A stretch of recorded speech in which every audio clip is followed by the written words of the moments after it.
Love गुरु को सुन रहे हैं आप रेडियो सिटी पर। बातें इश्क मोहब्बत की चल रही हैं। कोई ऐसी बात है जो आप भी मुझसे डिस्कस करना चाहते हैं तो कॉल करिए, कनेक्ट करिए। नंबर है स्टूडियो का 011-4171-9191। अभी वक्त है इस बातचीत को सुनने का। मैं बहुत कंफ्यूज हूँ कि अभी 3 साल हुए रिलेशनशिप में थी। जी। तो मैं हर एक चीज मानती थी, तो और हर एक चीज शेयर करती थी जी। तो जब एंड वक्त में मेरे फैमिली वालों को पता चला कि मैं किसी लड़के से प्यार करती हूँ, तो वो उस वक्त मुड़ गया, अब मना कर दिया। मेरा रिश्ता कहीं और लगा है। वो अब कॉल करके बार बार बोल रहा है कि मुझे माफ कर दो, मुझे माफ करो। तो मैं अब क्या करूँ, आप बताइए। जब ये बात बिगड़ी, जब उन्होंने ये सारी चीजें बोली और अब जबकि आपका रिश्ता लगा है, इन दोनों के बीच का टाइम गैप कितना है? पूरा 3 साल हो चुका है। तो 3 साल बाद वो फोन करके आपको बोल रहे हैं कि मुझे माफ कर दो। जी जी, है ना? फिर तो मुझे लगता है कि इतना आपको सुनना और कंसिडर ही नहीं करना चाहिए। पहले तो आप ये समझ लीजिए कि अगर प्यार होता है, आपने भी प्यार किया है, मैं भी प्यार को समझता हूँ, जिससे मोहब्बत होती है उसके बगैर आप 3 साल नहीं रह सकते लड़के उससे।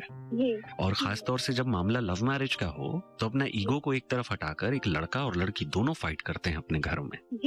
तो 3 साल बाद जो वो लड़का कह रहा है कि मुझे माफ कर दो, तो ऐसा नहीं है कि कोई रियलाइजेशन है कि उससे बहुत बड़ी गलती हो गई। दरअसल वो आगे बढ़ गया अपनी जिंदगी में, उसे यहाँ वहां से डिसअपॉइंटमेंट मिली, ठोकरें मिली, तो अब उसको आपकी याद आई है।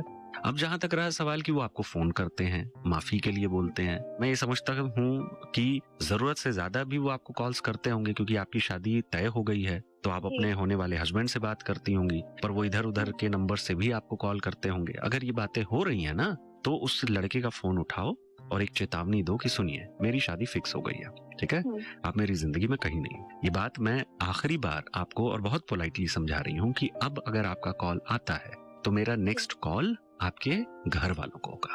Okay sir. और इसमें मैं अपनी फैमिली को भी इन्वॉल्व करूंगी क्योंकि अब बात मेरे फ्यूचर की है और मेरे मन में आपको लेकर अब कोई सिंपैथी या कोई सॉफ्ट कॉर्नर नहीं बचा है, क्योंकि एक दौर था, एक किस्सा था, वो किस्सा खत्म हो गया है। आप अपने रास्ते चले गए मुझे छोड़ करके, जिस भी हाल में आप मुझे छोड़ कर गए, मैं वो अपनी जिंदगी में रिकवर कर चुकी हूँ, आगे बढ़ चुकी हूँ। मुझे आपकी इंटरफेरेंस अपनी लाइफ में नहीं चाहिए। और उसके बाद अगर वो लड़का आपको किसी और नंबर से या फिर दोबारा कॉल करता है, अपने पेरेंट्स को बताइए और आपके पेरेंट्स अपने तरीके से उनके पेरेंट्स से बात करेंगे, समझाएंगे। जरूरत पड़ती है तो आप पहले उनके पेरेंट्स से बात करके उन्हें बोलें कि भाई समझाएं उनको, संभालें उनको, ये जरूरत से ज्यादा भावुक हो रहे हैं, ये ठीक नहीं होगा।